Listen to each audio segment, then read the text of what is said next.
Episode 4. Guess who got a new voice recorder, fully digital and rechargeable. So now I'm able to record voice recordings, which, yeah, I know sounds like a waste of time, but you're not down here, and I can't exactly bring them back up. And no, this isn't a voice recording. Somehow. Welcome back to the Post-Apocalypse News. It's just me today, since Annie doesn't want to say anything while driving. Fair, it's a rough road. That's right, folks, we're back on the road and only a few hours from Colorado, and I can already feel the mountain air. And let me tell you, CO2 ain't gonna be a problem anymore. I will say the chance of wildfires has drastically increased, so stay safe out there and always watch your campfires.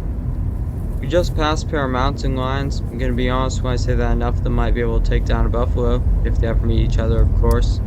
Live and breathe in towns are a lot more spaced out. On top of that, the old 10-mile apart rule doesn't apply as well to the desert. So what if it's 76 degrees out? The amount of life here is just so low sometimes. Then you'll drive across a river or lake and pass some oasis and then BAM! Trees everywhere. Ain't that right? Anyway, there's a gas station up ahead, so we'll be right back. Hopefully Annie's voice gets better. I have to say, that was one of the best gas stations we raided. There wasn't even a corpse in there.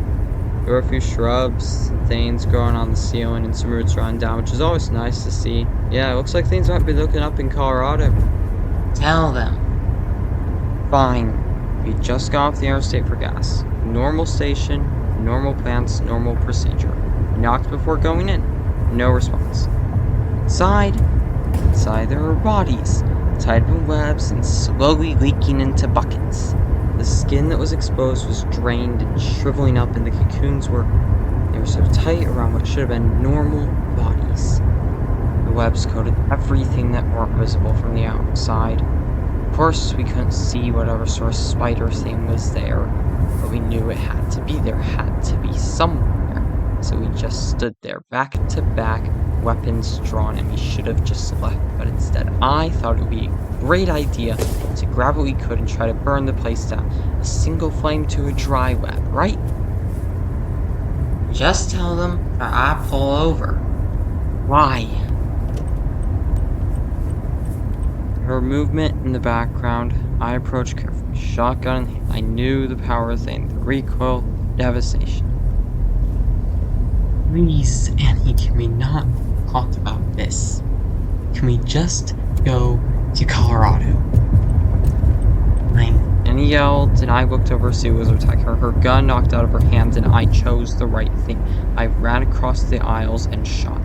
A single pull of the trigger.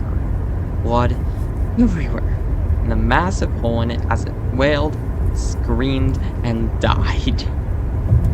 The exposed bones were so white, and the lungs, and the organs. So much blood. Maybe if I had taken a closer look at the girl, if I had asked why she wasn't wrapped up in another web. She was probably dead since before the world fell. Her face was green, and she was missing an eye, and her arms were falling off. Sorry. In the end, I couldn't shoot. I just saw the girl, and I didn't shoot. I don't even know what I really saw. I didn't see the green. I didn't see mushrooms until after.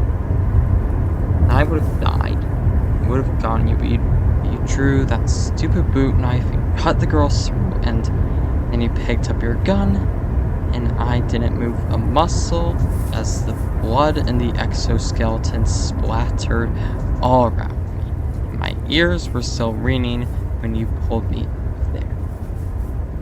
I'm sorry. I knew I was weak. I know I'm not a good survivor. I should have at least reloaded. And for those of you listening, the spider was puppeting the girl. There's people listening to this. I guess they already know. Too late. Hope you guys really enjoy listening to me saying the worst thing that's ever happened to me. I'll do better, Annie.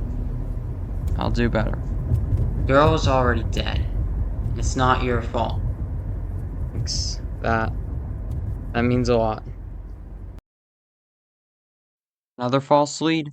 I'm helping Maha sort this stuff, and now she wants me to record something, so I'm gonna go do that.